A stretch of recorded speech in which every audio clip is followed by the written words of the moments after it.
Shalom, Haverim, tudo bom?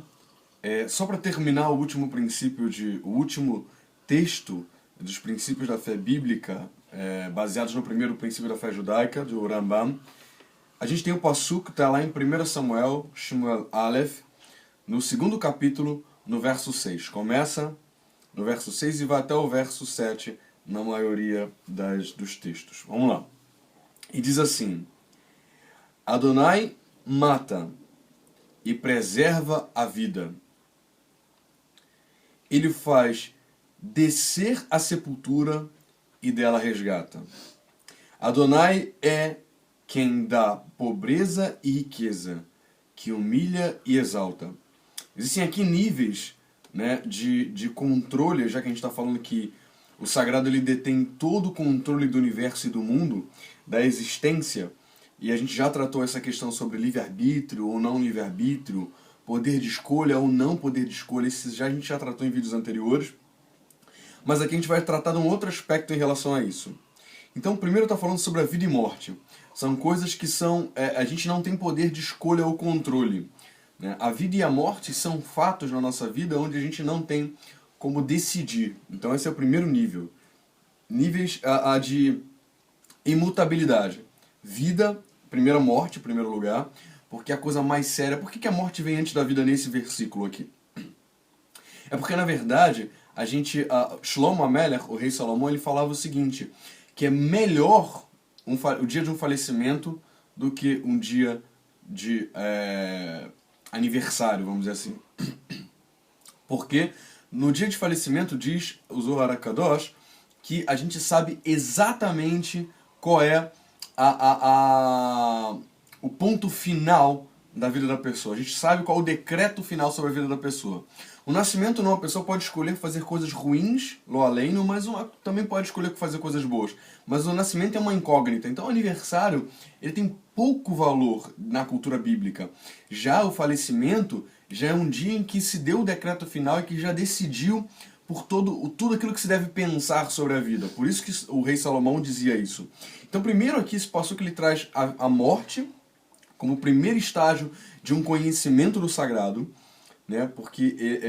E depois fala da vida, né? Porque ele preserva a vida, ele cuida, ele guarda a vida. Depois ele chega num novo nível que faz o seguinte, ele faz crescer, ele faz descer a sepultura e ele também resgata da sepultura. Aí há uma dualidade de interpretação, uma das opiniões está falando sobre Kiat HaMeitim, que é a ressurreição dos mortos, mas também está falando sobre um resgate da vida em vida mesmo, uma pessoa que morre, que pode, para terminar um propósito seu, ser resgatada da sepultura, né? Também tem uns que falam isso, que seria uma alusão ao Gilgulim, também uma outra opinião. E aí continua assim: o sagrado é quem dá a pobreza e a riqueza, ele humilha e exalta. Primeiro ele está falando sobre coisas que são imutáveis, depois ele está falando sobre coisas que dependem sim do mazal da pessoa, da sorte da pessoa, em relação ao que o sagrado olhou para ele e falou, eu fui com a sua cara, vamos dizer assim, né? Como o Moshe Rabbeinu fala, ele achou graça aos seus olhos, né? Ou simplesmente da labuta, né? do trabalho. Isso que fala basicamente esses psukim, esses versículos. E aí para terminar o nosso vídeo, para terminar também esse estudo, e aí eu já vou dar mais ou menos a introdução do segundo tema, diz assim: para encerrar de uma maneira bem simples, gostaria de levá-lo a uma pequena reflexão. Você é grato? Você realmente é grato ou grata? Sabe aproveitar as oportunidades que você tem? Tanto oportunidade de ser ajudado ou de ajudar? Será que temos tirado proveito das situações que vivemos ou preferimos reclamar delas? Acredito que são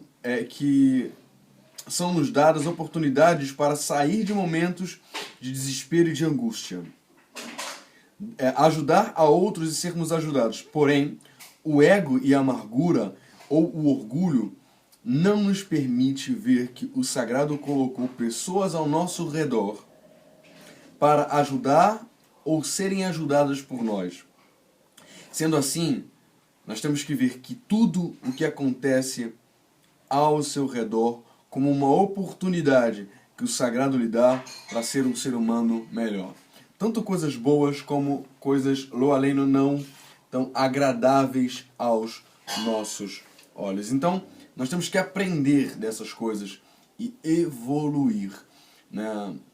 Então saiba que o sagrado está no controle de tudo, ele tem o controle de tudo, só que tem coisas que realmente, como nós vimos ao longo desse estudo, ele é o detentor, criador, formador de todas as coisas. Porém, cada um de nós tem a nossa responsabilidade pessoal, do nosso destino, da nossa vida, das coisas que nos cercam. Na Parashat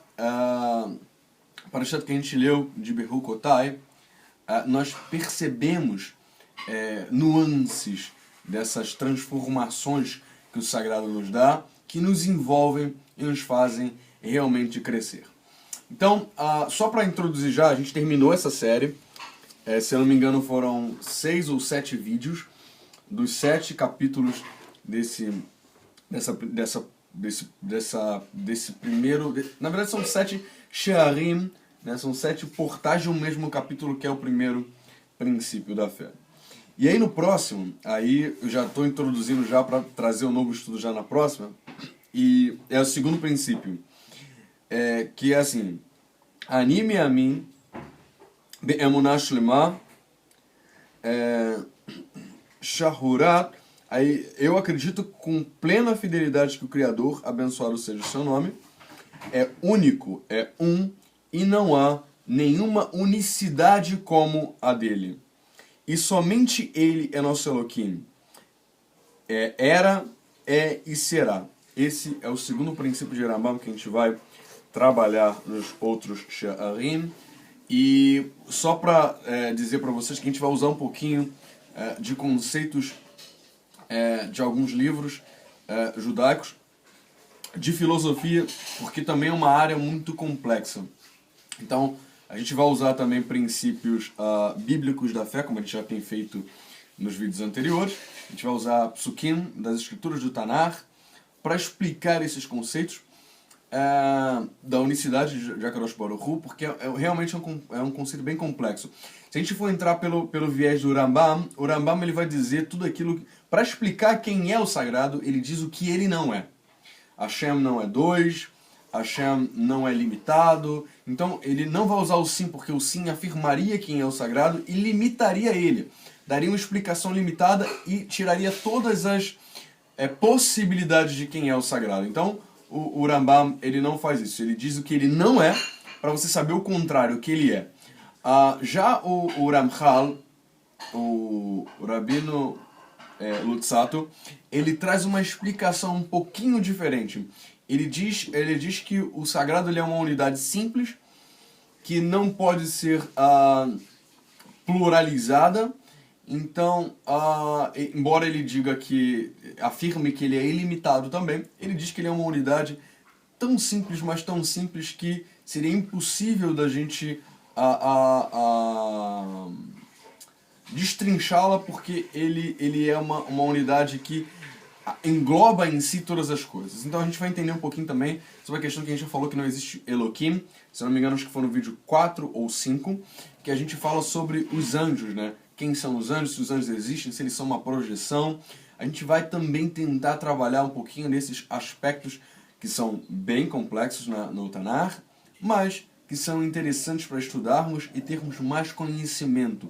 Lembrando que a filosofia, o pensamento, é algo que é a necessidade do ser humano da atualidade, porém, ele não baseia a nossa fé. A nossa fé é baseada em saber o que nós temos que fazer para agradar o sagrado e crescermos como ser humano. E aí, a partir disso, vão surgindo algumas outras questões que vão nos fazer evoluir. Então, lembre-se, a sua fé, como a gente viu, ela é fundamento, ela precisa ter fundamento sólido. E não é um pensamento de crença em algo que não há explicação. Então pense muito bem, porque as escrituras foram dadas para o ser humano.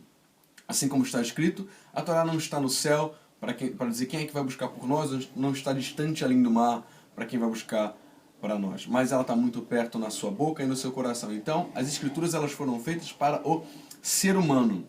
existe sim uma escritura, uma Torá celestial, que ela está com os anjos, mas essa não foi feita para nós. A Torá que foi nos entregue no Sinai, a Bíblia que nos foi entregue pelos profetas, estava num nível onde o ser humano pudesse entender. Se não fosse assim, o sagrado não daria ela de maneiras tão simples e tão materiais como é nos entregue, e sim de maneiras mais sobrenaturais. Então, pense nisso, reflita sobre isso, para que o sagrado possa lhe ajudar. Hazak Baruch, amém.